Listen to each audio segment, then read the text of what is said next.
Hello and welcome to 15th Century Spinning. Today I thought I might just do a close-up of how I spin my spindle, whether I'm spinning it grasped or semi-grasped, semi-suspended. Now when I say grasped, some people call it in-hand spinning. In-hand spinning I first heard used by an American lady from the SCA who was trying to describe what she saw being spun in the medieval pictures. The spinners I know of, they will call it grasped. So it's just a different word. I tend to use grasped. That's what, Norman Kennedy calls it, and he's grown up with the technique, so if it's good enough for him, it's good enough for me. First thing, I hold my spindle just between my third and my fourth finger like that, and I spin it with my thumb and my pointer finger. The further up the spindle you hold, the quicker and faster the spin.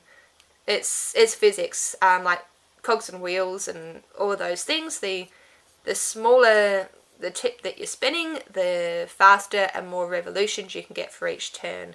You sort of compare how many turns you can get doing this versus how many turns you can get just doing that. There's a lot more.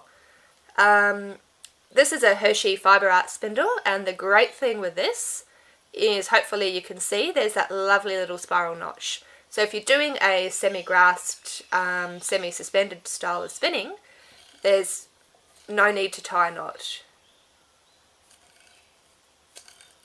Now I'm moving my hands down, so hopefully you can see the thread just wraps around the spindle. It catches a bit on the groove. Some of these grooves are better than others. They're hand carved, of course that's what's going to happen.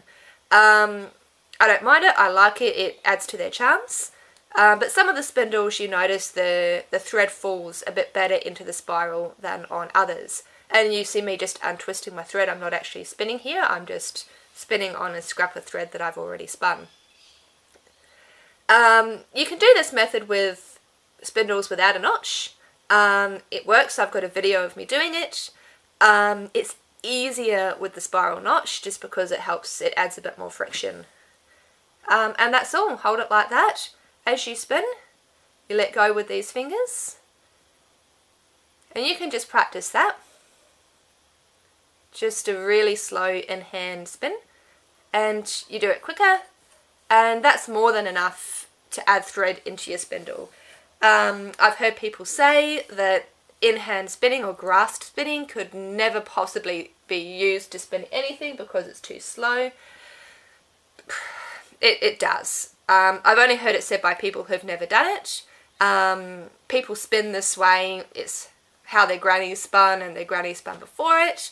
They've spun this way when they needed to spin or go cold. It works. And this is when you're doing the semi-suspended, so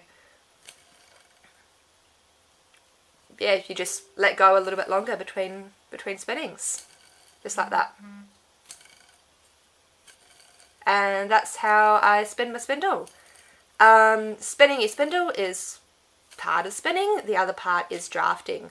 But when you're using this method, you'll notice your hand's always at your spindle.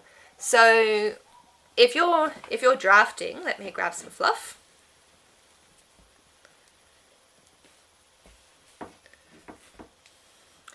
If you're drafting, the way where you get two hands, and you need your two hands to pull out like that.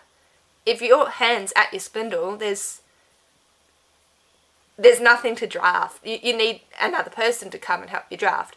And that's where your distaff comes in. And we'll have a little look next time at how I draft with a distaff.